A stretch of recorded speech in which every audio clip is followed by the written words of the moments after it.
여기 두 형제가 있습니다. 보증을 잘못 써서 재산을 잃고 병까지 얻은 남편을 둔 어머니는 없는 살림에 장남에게 올인해서 모든 지원을 아끼지 않고 공부를 시켰습니다. 얼마 안 되는 쌀밥은 형에게 주고 차남에게는 수제비를 자주 먹이셨죠. 그런 차남은 어릴 때부터 아버지 병수발을 하며 하고 싶은 공부도 운동도 못하고 가족을 위해 헌신했습니다. 시간이 흘러 차남의 고등학교 졸업식 날 아버지는 돌아가셨고 그날로 군대 가 있는 형을 대신해서 차남이 집안의 가장이 되어 열심히 돈을 벌었습니다. 군대에서 돌아온 형은 대학을 마치고 직장 생활을 시작한 지 얼마 안 된 상태에서 결혼을 하겠다 했고 차남이 벌어 어머니에게 준 돈을 지원받아 결혼 생활을 시작했습니다. 그 이후로 장남은 어머니만 한두 번 불렀을 뿐 집에 초대하는 일이 거의 없었고 볼 일이 있을 때만 본인 혼자 왔다 갔다 하기를 20여 년째 하고 있습니다. 아버지 제사만큼은 꼭 챙겨야 한다 주장하는 장남은 정작 제사 준비를 어머니와 동생에게 시키고 본인은 당일에 가족들과 와서 절하고 음식만 먹고 가는 일을 매년 반복하고 있네요. 차남은 성실히 돈을 벌며 어머니를 부양하고 마침내 서울에 있는 아파트를 살 정도가 되었습니다. 어머니는 자신의 이름으로 아파트를 구입하면 이건 차남의 돈으로 산 것이니 나중에 차남에게 물려주마 하고 공포했었죠. 그리고 그 이후에도 말이 나올 때마다 차남에게 이건 내 집이라고 확인시켜주고 차남에게 안방을 쓰게 하셨습니다. 열심히 돈만 벌고 어머니를 부양하느라 결혼은 꿈도 못 꿨던 차남은 40 후반이 되어서야 사랑하는 여자를 만나 결혼을 계획하게 되었습니다. 어머니께 성실히 갖다 드리느라 결혼 자금이 부족했던 차남은 10여 년 전 산 아파트 시세가 많이 올랐으니 일부 대출을 받던지 증여를 받고자 어머니께 말씀드렸고 긍정적인 답변을 받게 되었죠. 그렇게 결혼을 준비하던 중 등기부 등본을 떼어보니 집은 이미 수억의 근저당권이 설정되어 있었고 받을 수 있는 모든 돈은 다 대출로 나간 상황이었습니다. 혼란스러운 차남은 어머니를 추궁했고 어머니는 형에게 다 주었다고 실토를 하셨다 하더라고요. 형이 몇 년 전 서울 상급지에 아파트를 분양받았는데 그때 몇 천만 원을 어머니와 차남에게 지원받았습니다. 그 전에 차남의 형편이 너무 어려워져 형에게 돈을 빌려달라고 부탁한 적이 있었는데 너는 미혼이고 혼자니 어떻게든 살 수 있을 거야. 그러니 혼자 해결해.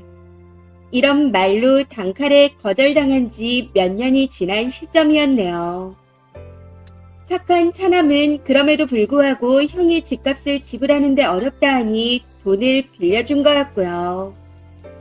그렇게 몇 천만 원만 형에게 지원해준 줄 알았는데 사실상 6억이 넘는 돈을 형에게만 증여했고 어머니는 거의 껍데기만 남은 집을 물려주겠다고 차남을 안심시켰던 거였습니다.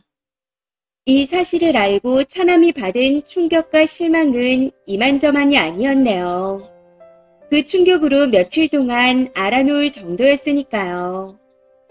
등기부 등본을 떼보지 않았다면 아마 그 어머니는 돌아가실 때까지 차남에게 진실을 밝히지 않으셨을 겁니다.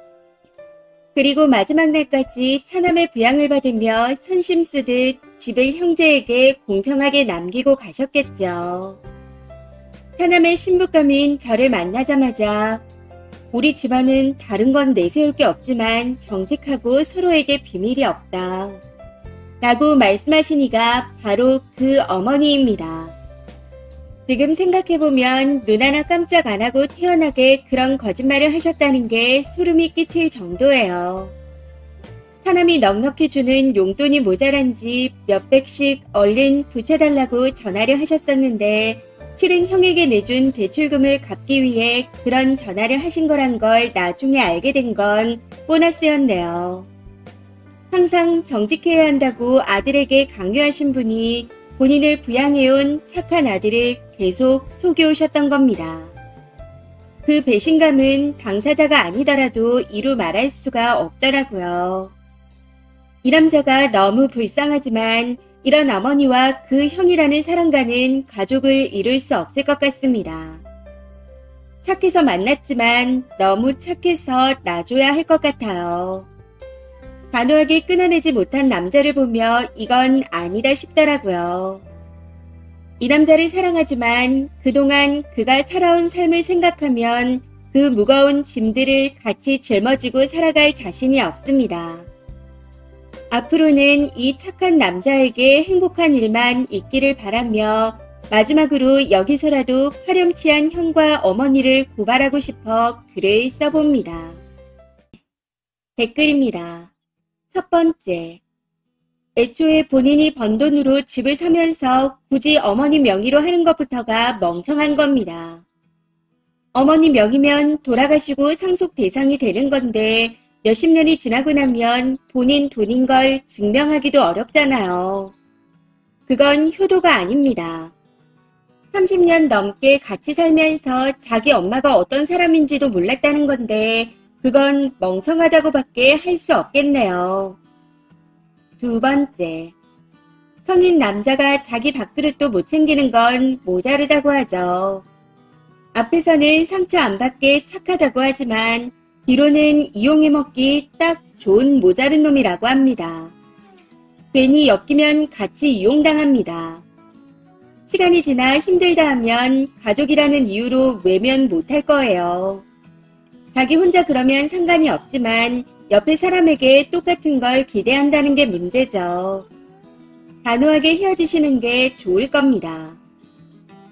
세 번째, 여기 차남한테 바보니 어쩌니 하는 말은 무시하시고 지금이라도 차남이 어머니를 털고 나와야 합니다. 어릴 때부터 네가 기둥이라느니 너만 믿고 산다느니 너는 책임감이 강하고 착하고 어쩌고 들으면서 살게 되면 사람이 판단을 잘 못하죠. 게다가 심성이 착하고 싫은 소리 못하는 사람이었는데 첫 번째 가해자가 혼자 남은 어머니라면 잘라내기 쉽지 않습니다. 연예인 박땡땡 씨를 보세요. 똑똑치 못해서 당한 게 아니고 가해자를 사랑해서 당했을 뿐입니다.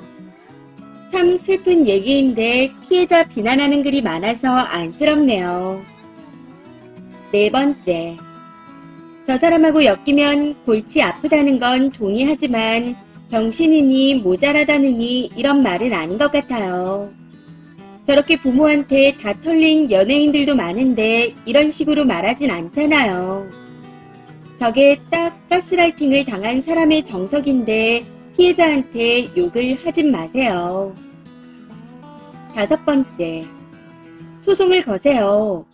그간의 소득원과 통장 명의 이런 거 다 은행에 자료로 요청해서 받으시고 어머님이 빼돌린 돈을 전부 돌려받으세요. 그리고 변호사와 상의해서 형네 집에도 가압류나 이런 걸 걸고 법적으로 싸우세요. 절대로 악이 승리하는 결말을 만들지 마세요. 잘못한 사람은 죗값을 받고 노력한 사람은 자기 것을 되찾는 세상이 와야 합니다. 이번 사연은 여기까지입니다. 시청해주셔서 감사합니다.